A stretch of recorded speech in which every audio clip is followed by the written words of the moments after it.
Hello, everybody. Oh, there's still 10 whole seconds until 7. So I will just be here anticipatorily waiting for you to arrive. I am so excited to be here as part of Poets in Pajamas. Um, and I'm taking the pajamas part very, very seriously because I am currently head to toe in my Eeyore pajamas. So I'm trying to see how can I show you. Yes, head to toe in Eeyore. Um, in trying to find PJs for this reading, I realized that I have a lot of PJ bottoms, but not a lot of PJ tops. But I was able to find Eeyore. And I'm so excited to be here. So I am Julia, and I will be reading to you today from my two collections, The Many Names for Mother and Don't Touch the Bones. I think they're both visible, yes. They both deal with my immigrant experience, immigration from Ukraine, as well as what it means to raise a child in America, coming from having immigrated from the former Soviet Union, and also being a descendant of Holocaust survivors, and what it means to teach him and to pass on this legacy, the questions that are at stake there. And that's a lot of what The Many Names for Mother deals with. And then Don't Touch the Bones is a little bit more concerned with the history, with my personal immigration as well as my family's history of atrocity, or of atrocity being committed onto them. But both books really deal with that identity, with motherhood being a really critical thread throughout. So I'm going to start, I think, by reading you a completely brand new poem, because I know that we're all in a very difficult situation. It's very difficult for each of us in our own ways. For those that are living alone, I feel like they've probably never felt this alone. And for parents who are trying to get work done, and who are also trying to take care of their children, they have never been this not alone. And that is my situation, is that I am taking care of two small young children, with a partner who deals with chronic illness, so he is not able to help a lot of the time. And so for me, writing in the evenings has actually been a kind of salvation. And so I've been writing nightly poems. Sometimes they're really not good, but they help me. So I'm going to read you one of the new poems, and it was recently published in Love's Executive Order. Big shout out, such a great publication. You should all send if you have work, but you should really, most importantly, read, because they published really lovely work. So this is Under the Supermoon, or Parenthood in Pandemic. I'm only alone now when I walk the dog that 4-block loop around our home. And the moon is full and haloed pink, because what animal, when alone, doesn't look up to the stars in wonder or hopeless wishing? And tonight there are no stars, just ignited rock a neighbor told my son she'd steal when he asked, "Are you a bad guy?" And she responded, "Only at night." Oh, how we let ourselves be bad only when we think no one's watching, when even light is this uncertain crescent glow between lonely and abandoned, and we are held by longing to be alone long enough to steal that moon. And so now I'm going to go into some poems from my first collection, The Many Names for Mother. And just following on the moon thread. This poem was written, like many of my poems are written now, while walking and talking into my phone, because that's the only time I have. But this poem was written that way after a lovely evening dinner with poets, and walking home and looking up at the moon yet again, something we are just hopelessly obsessed with. The moon is showing her naked butt side as I walk home, asking what is poetic about the moon or back. The hung open sky is everything and nothing like moon or body, because it's always poetry when you say moon or body, but when you say but, the music splits inside, and the moon broke so long ago we've forgotten. So why is there a pleasure in the wronging or the being wronged? The toughness in my great-grandmother's tongue was like 2 moons once, avocado and its seed, swallowing generations to bear more broken moons. And when my love grabs my ass so hard I think I feel his hand reach the place where once I carried life, I can't help looking to the sky, mouth waxing, body both the crater and the rock, body both the birth and birthing, body because when I say my, enough, my body, enough, possession realigns. When I say my body, my body, I hear my babas who told me your behind is dirty, told me poetry is clean and shining and not about the body, told me yours is not a place that one should touch, told me touch is love and touch is everything the moon is made of.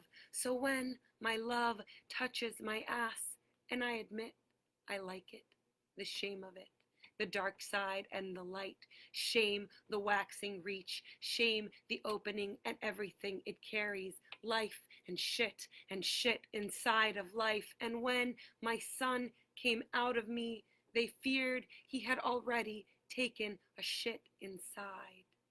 But the first to emerge was not a scream. The first from his 2 tiny showing butt sides was shining black coal, a stone, a poem, a body, a brazen new moon out of the old.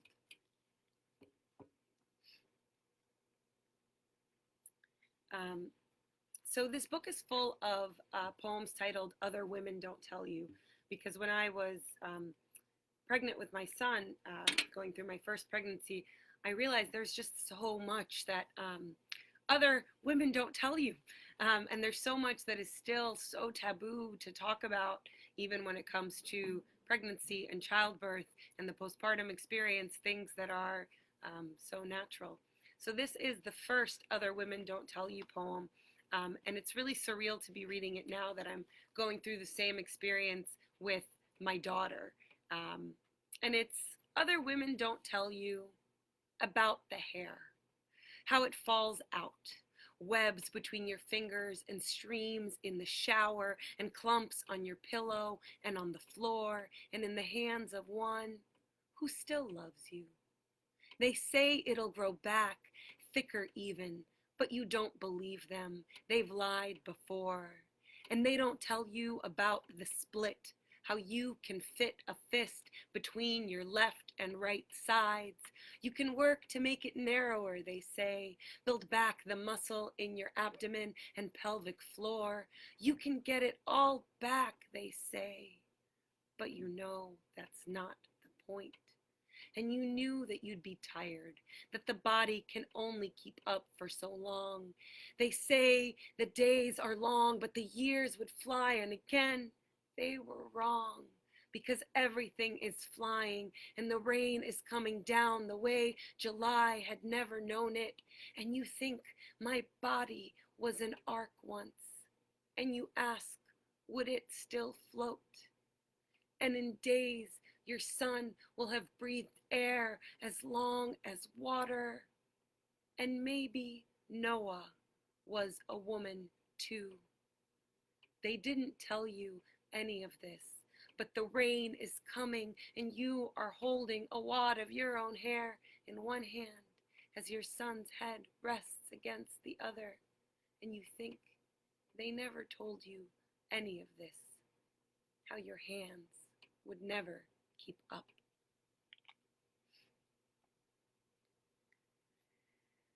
And the next poem I'm going to read is another Other Women Don't Tell You poem that I think is very relatable.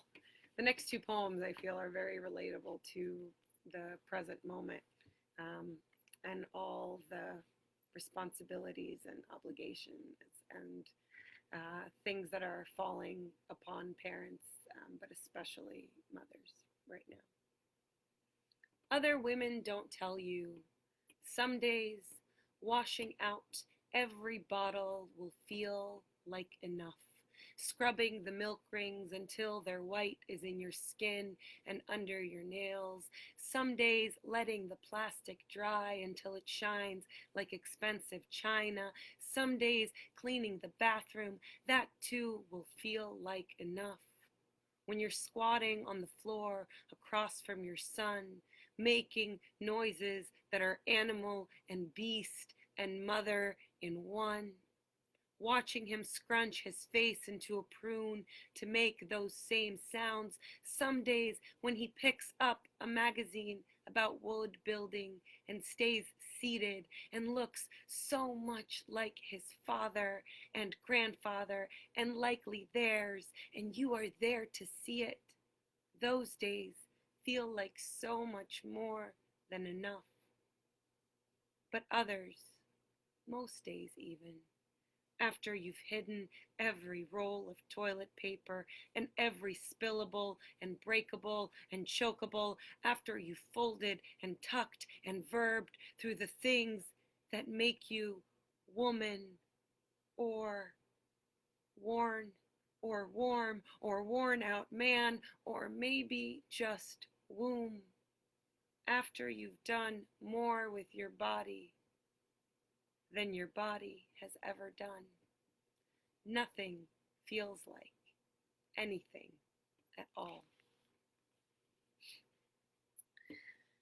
And I'm going to read one more from this collection. And there's another series of poems in this book called While Everything Falls Apart, Imagine How You'll Teach Your Son blank. And this poem feels just especially scarily relevant to right now. So while everything falls apart, imagine how you'll teach your son about love. Repeating, gentle, gentle. Remind him how to touch and not bite back when he's intent to leave his teeth inside, to take your hair with him to bed and keep on screaming for even more of you when there's so little left. The bears sleep warm inside the earth you sing, so close they cannot tell where one's skin ends and soil begins. The trees reach for the moon you sing, and all the birds sleep warm and quiet.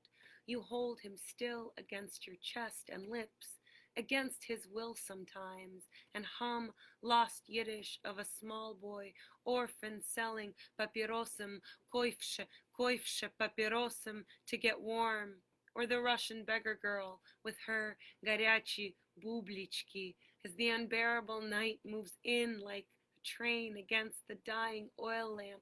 Bublichki, garyachi bublichki, hot rings of dough, bublik, the name you called him when he grew that hot and round inside your belly.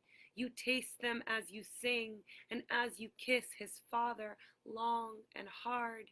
And every time you speak of love, you mean it. Lublю, liebe, liebe. And every time your son extends to hug a stranger, you're afraid the cradle will rock, and grateful the wind blows, afraid, always afraid the bough will break. Every time he reaches with the whole of him, you wonder if he learned through the vibrations between your mouths. The big night stirs snow with a spoon. You sing. Your neighboring bears swim beside the moon. You sing. You sing. So when his mouth opens, it will be full, gentle, gentle animal. And I'm just going to read one from Don't Touch the Bones and then end on another new poem. So just two more for you. So this poem is called Bone Appendix. And it's written after Alexandra Petrova, who has a beautiful book of prose called Appendix, and she's a Russian language writer. Bone Appendix. Trace your son's left hand against construction paper with a non-toxic marker, teaching him the edges of his bones. Then fill the space between with what shines or powders, glitter, crushed Cheerios, even flecks of skin, teaching him his bones remain in spite of it. Let him try to fit his fingers in the contours tomorrow or the next day, teaching him his bones keep growing. And when he makes two fists, afraid his body can't keep up with what's inside, clenching hard as teeth to keep his bones just as they are, to keep them from sprouting out, tell him of the oldest Ukrainian apple tree that grows its branches low into the ground until they drink the soil, an indiscernible colony of roots or eternally new trees. And when he's falling asleep, press to your chest, trace his son's right hand against the treehouse ribcage it first grew in, teaching him the endlessness of bones. And then I'm going to end with one final poem written amidst, this pandemic.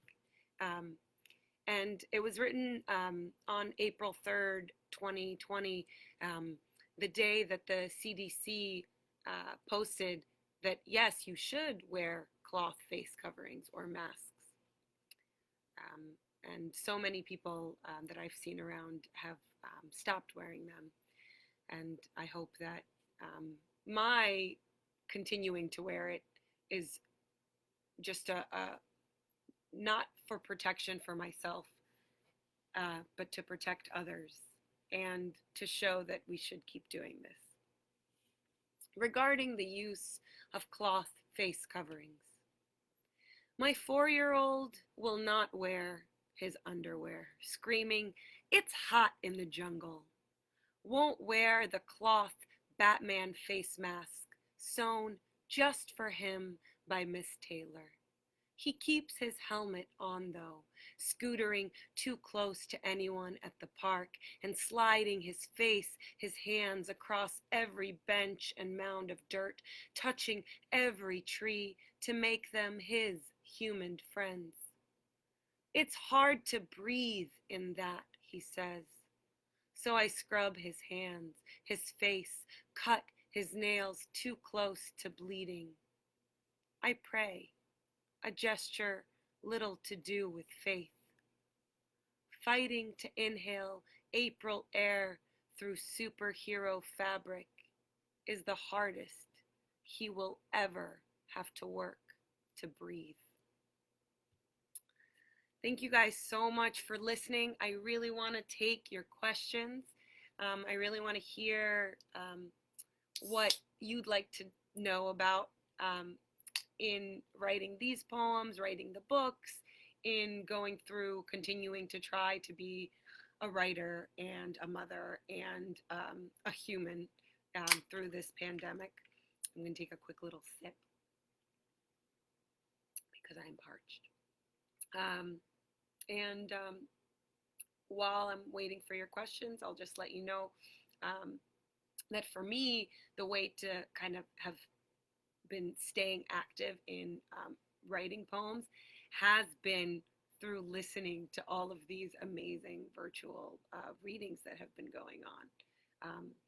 It's just such a gift. You know, there's so many takeaways, so many things that we can't do, like hug one another, but we can be connected in this virtual space, and it's pretty magical.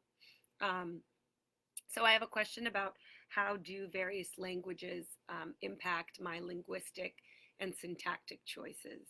I think for me, it's all about the music. So I often don't consciously think, oh, I'm going to put in, a Russian word here. But a lot of times the music of the poem will tell me to do so. Like in, the moon is showing. It's so magical how the word body has the word baba already in it. And baba means grandmother in Russian. And I love these slippages between languages because there's so many of them. And in fact, right now I'm working on, well, I haven't been because they take a lot of time. But as part of my dissertation, I'm working on these glossary poems where I take one word and I do an etymological and kind of dictionary kind of study of it in Russian and in English, which are the two languages that I speak fluently. So like the word history in English is istoria in Russian, which is story. Historia is also like a fairy tale.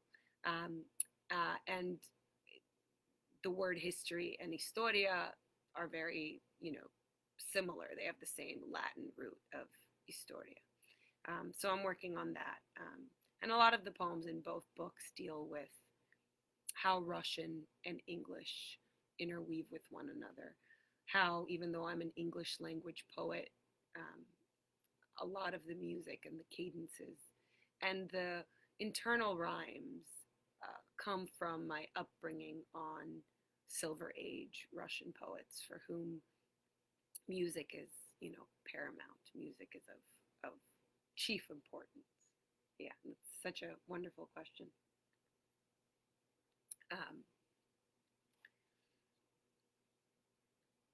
Let's see. Another, not a question, but I will just say that if you're currently struggling to continue writing, one of the things I found really helpful is either poems by the same title. Like that's why I started writing in part those Other Women Don't Tell You poems and the While Everything Falls Apart poems, is that it was so much easier to jump right in once I had a title.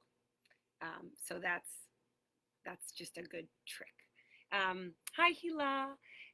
Can you tell us more about the origin of bone appendix? How did your interaction with your son and your reading of this massive novel come together in this small, intimate poem? Okay, so it came from not reading the whole novel. It came from when Sasha was here doing a reading, and she read the opening chapter. And in the opening chapter, it's the beginning of having to get the appendix removed. And at the same time, I had read an article about these Ukrainian, apple trees that literally have grown their roots into the ground as a way of staying alive. I think the article and the photo was called something like Eternal Trees. They believe that these are the oldest trees possibly in the world because they've been able to just continue sustaining life, not through just the root systems, but from, translating their branches into roots. And for me, that seemed like such an apt metaphor for what I'm dealing with in terms of Jewish history and my ancestry. That no matter what, even through, the loss of the majority of your people, the loss of your family, there's a way in which we continue, we persevere, even if that is to drink the soil. And so it made me feel somehow better about passing on this dark history to my child, because yes, it's one of darkness, but it's also one of survival, and he is a part of that. He is a part, an extension of me, a growing, he's the branch that's going to continue to drink the soil. I don't know why that's making me really emotional right now. But yeah, that's a wonderful question. And that's just one of those poems that just, flew right out. I think some poems, take a long time to develop, their metaphoric structure. And this one just seemed just so innate and so inherent to the history I come from. And, to motherhood itself, I think, mothers are so resilient. We just, because there's no other choice, right? Because tomorrow is going to come, and there's no ability to take a sick day. There's just to keep going, and to turn to whatever sustenance you can, whether that's the soil or the sky, or water, whatever it is. Yeah. Thanks so much, Hila. Or to having a delicious cider, which I confess I've been partaking in. It's soothing and calming.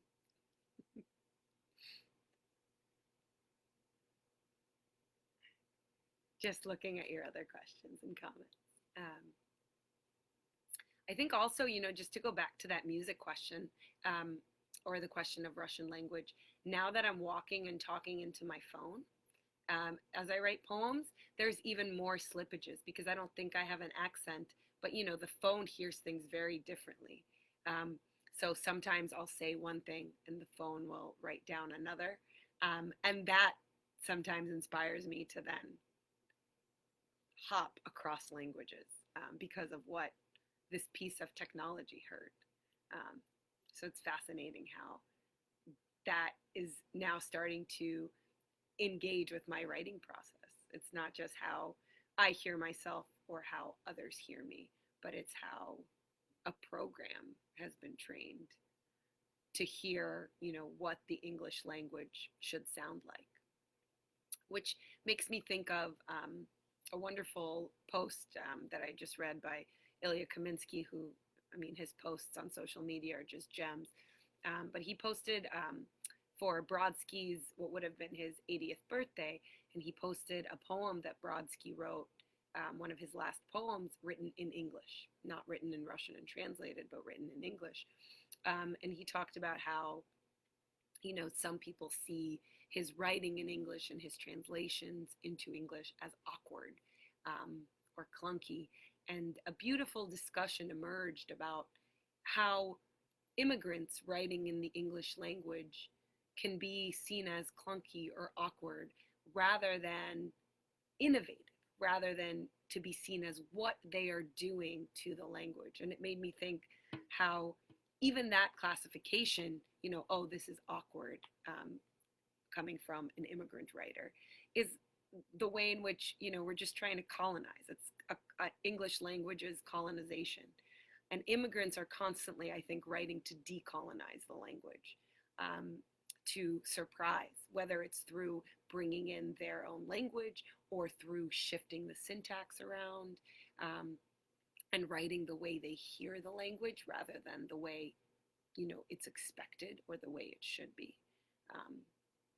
And it made me think a lot about how many times I've been told as a writer, oh, you just don't say that in English. Like, that's just not the way you say something. And it makes me want to say it that way even more, because who are you to tell me you don't say it that way in English? So it's a challenge to all of you listening, to write, your truth, write in your language, write in your music. Don't be told that there's one kind of English language music that needs to be sung, or needs to be heard, because I want to hear your own melody, your own song.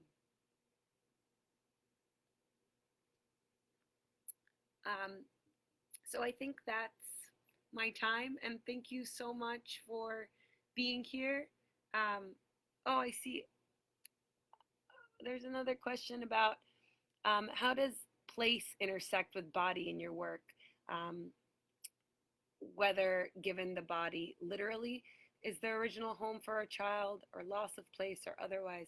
Oh, that's such a good question. I think for me, place always, in some sense, starts with the body, um, and also though the body is connected to motherhood and place, because I often write about, the mother tongue, right? Mama lotion in Yiddish, your mother tongue, back to language, or mother Russia, even though I'm from, the former Soviet Union, my mother tongue is Russian. And then I'm from Ukraine, but I don't speak Ukrainian. So there's a way in which all of my places of origin kind of come into really productive and beautiful conflict within my own body. Um, and through motherhood and through childbirth, it's the way in which all of these origins are then passing on to my children, um, and the way that they're going to interpret those places. You know, it's really funny when you ask my son what language he speaks. He always says, I speak Spanish, because he is so many times mistaken for speaking Spanish, because that's usually the second language someone would speak in my neighborhood in Philadelphia here. That he doesn't even recognize that he speaks Russian. And I remind him, but no, you speak Russian. So it's so interesting the way our bodies are vessels and vehicles of storytelling, of singing, and of place. They're a kind of geography. Our bodies are a kind of geography and history and song. So I think that's a great place to end. Thank you guys so much. And yeah, thank you. Oh, and I will let you know where you can buy my books. There is actually a link to an order form if you would like to have a signed copy of my book. Here is a link. I'm posting it in the comments. It's a link to a Google Doc that you can order my book, a signed copy, or you're welcome to buy it from Kent State Press or Lost Horse Press, and I will post those links as well. But you're more than welcome to order a signed copy from me, and I will hopefully be getting mailers out in the next week or so. I'm going to try. And here are the two links to get them from the press. Thank you all so much.